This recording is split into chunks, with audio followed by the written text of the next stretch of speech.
I never thought my 4-year-old son would be the one to unravel the elaborate web of lies my mother-in-law had been weaving for 2 decades. But life has a funny way of exposing the truth, especially through the innocent hands of children. The annual Matthews family reunion was in full swing at my mother-in-law Diana's sprawling estate. She'd spent weeks preparing for it, making sure everything was perfect, from the catered food to the color-coordinated decorations that matched the professional photographer's backdrop. Diana Matthews was nothing if not meticulous about appearances. Everyone gathered around. Diana called out, her voice carrying that familiar authoritative tone she perfected over years of commanding family events. The photographer is ready for the generational photos. My husband James stood beside me, adjusting his tie, the one his mother had insisted he wear despite the summer heat. Our son Tommy fidgeted in his miniature suit, a perfect match to his father's. Diana had ordered them specially for this occasion, another one of her attempts to create the perfect family image. Margaret, dear, Diana's sugary voice made my skin crawl. Perhaps you could stand at the end. The lighting is better for the fuller figures there. She'd never forgiven me for gaining weight after Tommy's birth, just another item on her long list of my supposed failures. I bit my tongue and moves were directed, used to her subtle jabs after 6 years of marriage to her precious son. James squeezed my hand apologetically but remained silent. He never could stand up to his mother, not since his father's tragic death 20 years ago. Tommy, however, had no such reservations about defying his grandmother. He broke free from the pose formation and darted toward Diana's purse, which lay forgotten on a nearby chair. Tommy, no. Diana's voice shot up an octave. Those aren't toys. But Tommy had already pulled out her iPhone, his little fingers working with the surprising dexterity of a modern child. Look, Mommy, Grandma has pictures of my other daddy. The photographer lowered his camera. James stiffened beside me. Diana's face went white as a sheet. What do you mean, sweetheart? I asked, taking the phone from Tommy's outstretched hands. The man in the picture's with Daddy. He looks just like Daddy but older. Tommy pointed at the screen excitedly. The photo that lit up Diana's phone made my heart stop. It showed a man in his 50s, but he could have been James' twin. Same green eyes, same dimpled smile, same characteristic Matthews cleft chin. The timestamp showed the picture was taken 3 months ago. Mother? James's voice cracked. Who is that? Diana lunged for the phone, but her designer heels caught in the perfectly manicured lawn. It's nothing. Just an old photo that got mixed up in my cloud storage. But Tommy, in his innocent excitement, had already opened her text messages while playing with the phone. Deleted texts, recovered by some automatic backup, filled the screen.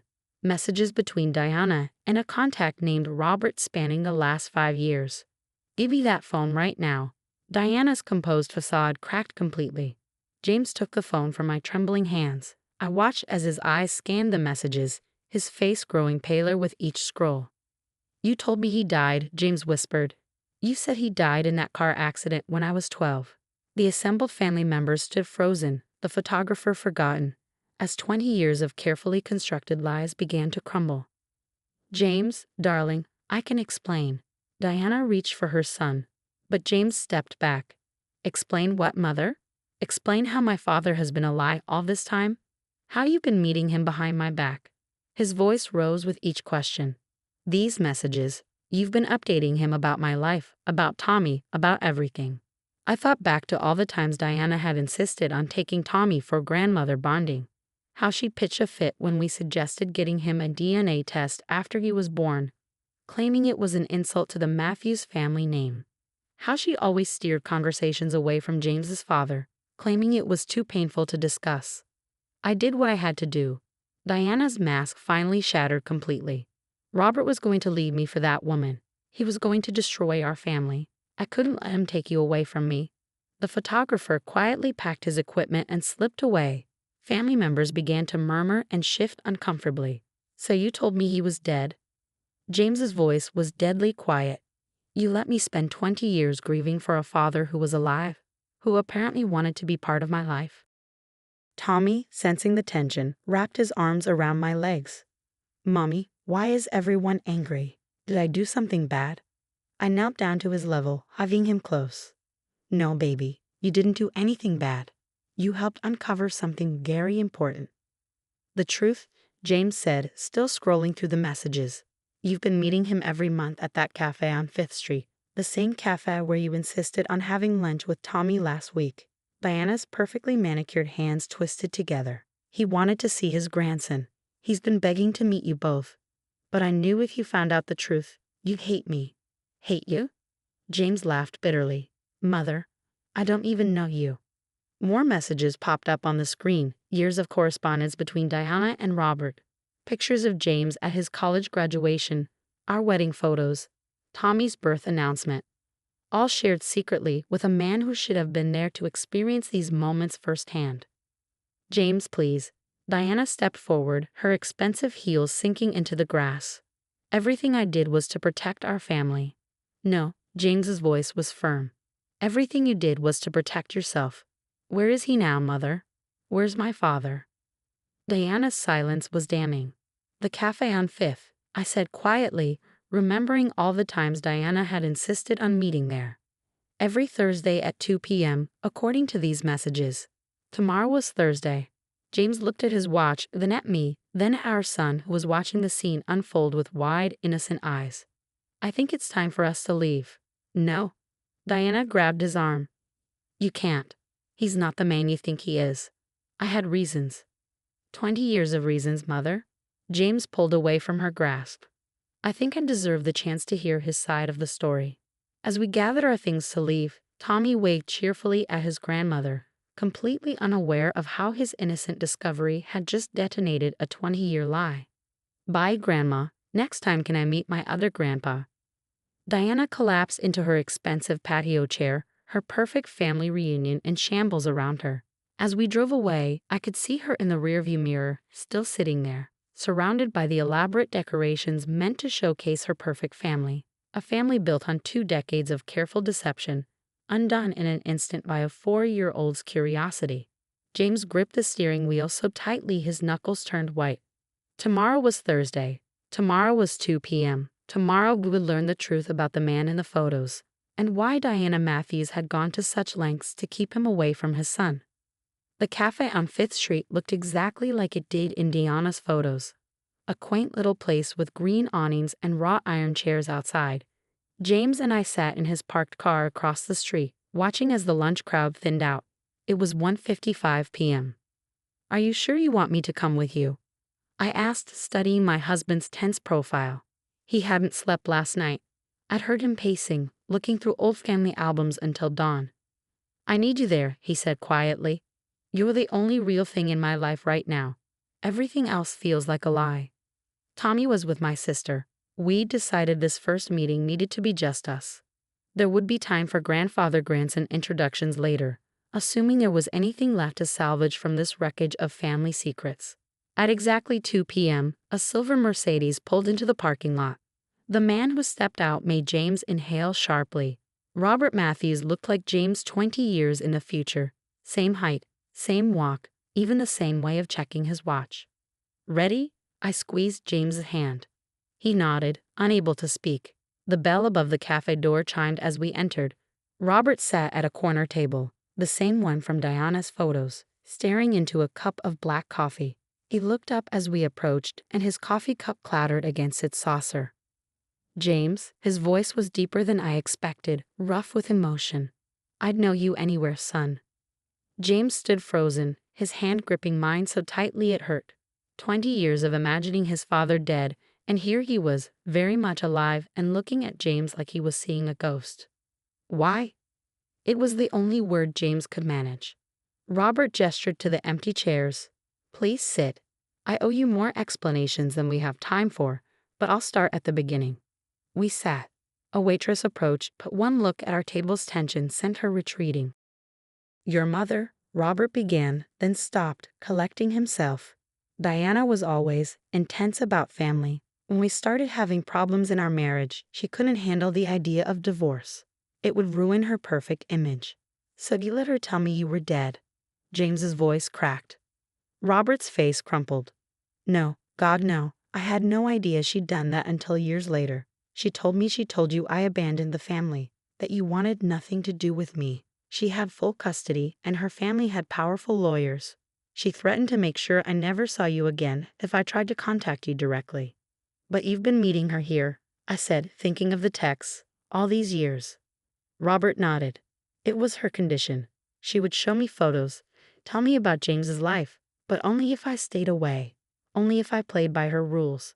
I thought it was better than nothing. At least I could see you grow up, even if it was just through pictures. You could have fought harder, James said, but his voice had lost its edge. I did, at first, but Diana had evidence, fabricated evidence, of things that would have destroyed any chance I had at custody. And then, when you were 15, she showed me a letter. What letter? A letter supposedly from you, saying you never wanted to see me again. That you believed I abandoned you. It was in your handwriting, or what looked like your handwriting. I found out years later she had your cousin practice copying it for weeks. My mind flashed to Diana's perfectly coordinated family photos, her obsession with appearances, her iron grip on every family gathering. How far would she go to maintain that control? When did you find out I thought you were dead? James asked. 5 years ago, I ran into your old high school friend at a business conference. He mentioned how well you turned out despite losing your father so young. I almost had a heart attack right there. James stood up abruptly, his chair scraping against the floor. For a moment, I thought he was going to leave, but instead he walked around the table and did something that made my heart ache. He hugged his father. Robert broke down, his shoulders shaking as he held his son for the first time in 20 years. Other cafe patrons pretended not to stare at the two grown men crying in the corner. When they finally separated, Robert wiped his eyes with a napkin. I've missed so much. Your graduation, your wedding, my grandson. Tommy, James smiled slightly. He's the one who found you, in Diana's phone. I know, she was furious about it last week. She'd been bringing him here, letting me see him from a distance. Said it was the best she could do. Robert's hands clenched. I watched my own grandson play in the park across the street, not allowed to even wave at him. That stops now, I said firmly. Both men looked at me. Tommy deserves to know his grandfather. And Diana needs help. She's sick, Robert agreed. The need to control everything, the elaborate lies, it's gotten worse over the years. Last month, she started talking about moving to another state with Tommy during summers, to protect him from bad influences. James went pale. She was planning to take our son. I think that's why she finally started letting me see Tommy from afar. She knew she'd need allies if her plans fell apart. She's always been good at keeping emergency backups. The waitress finally braved returning to our table. We ordered coffee, and as she walked away, Robert pulled out his phone. I have something for you, he said, opening his gallery. I've kept every photo Diana ever sent me of you, James. Every article about your achievements, every milestone. I know it doesn't make up for not being there, but I want you to know I never stopped loving you, never stopped wanting to be your father. As James scrolled through 20 years of collected memories, I checked my own phone. 3 missed calls from Diana and a text. Whatever he's telling you is lies. Come to the house. We need to talk about Tommy's future. I showed the message to James and Robert. Something hardened in Robert's eyes. She won't stop, he said, not unless someone stops her. James looked at the message, then at his father, then at me. I think it's time we all paid Mother a visit, together. As we stood to leave, Robert hesitated. There's one more thing you should know, about why Diana's so obsessed with Tommy's DNA test. The truth he revealed next would shake the Matthews family to its core, and make Diana's desperate need for control suddenly make terrible sense. The drive to Diana's house was silent, each of us processing Robert's revelation. The Matthews family fortune, passed down through generations, had a strict biological hair clause. Diana hadn't just been protecting her perfect family image. She'd been protecting a $30 million inheritance that rightfully belonged to her stepson. James wasn't Diana's biological child. She married my father when I was 6 months old, Robert had explained at the cafe. My first wife, your biological mother, died in childbirth. Diana adopted you legally, but the family trust specifically excludes adopted children. She's been terrified for decades that someone would discover the truth. Now, as we pulled up to the Victorian mansion, we saw Diana pacing on the front porch. She froze when she spotted Robert in the car. "How dare you bring him here?" she shrieked as we approached. "This is private property." "Is it, Mother?" James's voice was ice cold. "Or should I even call you that?" Diana's face went through a series of emotions: shock, fear, calculation, and finally, a kind of desperate rage. "Whatever he told you is lies. I raised you. I loved you when your real mother abandoned you." "My real mother died bringing me into this world," James cut her off. "You've dishonored her memory with every lie you've told. I protected you." Diana's perfectly manicured hands trembled. "That trust would have gone to Robert's gambling addict brother if anyone knew the truth. I made sure you got what you deserved. By lying to me my entire life, by keeping me from my father, by trying to control my son's DNA test because you were afraid it would expose the truth about me." Diana's eyes darted between us. "Everything I did was for this family." "No," Robert stepped forward. "Everything you did was for yourself. I found the trust documents, Diana. James was always the legal heir, adoption or not. Your lawyer confirmed it 20 years ago." The color drained from Diana's face. "What?" "The biological clause was amended in 1989. You built this entire web of lies for nothing." Diana staggered back, ripping the porch railing. No, that's not possible. I saw the documents." "You saw what your father wanted you to see," Robert said quietly. "He never trusted you with the real documents because he knew how you'd manipulate them.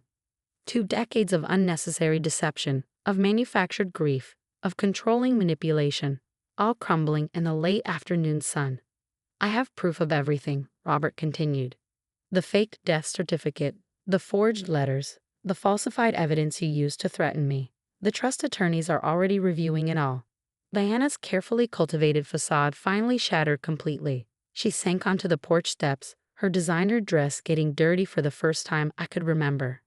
"I just wanted to keep our family perfect," she whispered. "I couldn't let anyone know I wasn't your real mother. I couldn't let them whisper about us. Instead, you let me believe my father was dead." James's voice broke. "You let me grieve for 20 years while he sat across the street watching his own grandson play. I need help, don't I?" Diana looked up, and for the first time since I'd known her, I saw genuine fear in her eyes. "Yes," I said gently, "you do." James knelt before the woman who'd raised him. "We found a treatment center in Vermont. Private, discreet. You'll get the help you need, and when you're better, we can try to build something real. No more lies." "Tommy," Diana's hand flew to her mouth. "Will I ever see him again?" "That depends on you," James said firmly. "On whether you can accept help and understand that you can't control everything. He needs a grandmother, not a puppet master."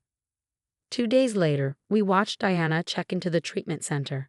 The magnificent Matthews matriarch, reduced to a small figure in non-designer clothes, clutched a simple overnight bag. As we drove home, Robert asked to stop by the park where he'd watched Tommy play. My sister brought him there, and for the first time, Robert got to hug his grandson. "You look just like my daddy," Tommy exclaimed, studying Robert's face with childish wonder. "That's because I'm your daddy's daddy," Robert explained, tears in his eyes. "But Grandma said you were in heaven." "No, buddy," James knelt beside them. "Grandma was sick and said some things that weren't true. But she's getting better now, and we're all going to work on telling the truth from now on." Tommy considered this with the simple wisdom of children. "Is that why she gave me a timeout for finding the pictures in her phone?" "Yes," I smiled. "But you did the right thing. Sometimes the truth is more important than following rules." Later that night, as we looked through old family photos, real ones this time, with Robert filling in the true stories behind each one, James turned to me. "You know what's strange? I always felt something was missing, like our family photo album had holes in it. Now I realize it wasn't what was missing from the photos. It was what was missing from the truth." Robert helped Tommy climb onto his lap, and I watched 3 generations of Matthews men together, their matching green eyes and dimpled smiles telling the real story of their shared DNA. Sometimes perfect families aren't the ones with perfectly coordinated photos and carefully controlled narratives. Sometimes they're the ones brave enough to shatter the facade and build something real from the pieces. And sometimes it takes a 4-year-old with his grandmother's phone to remind us that the truth, however messy, is always more beautiful than the most perfectly crafted lie.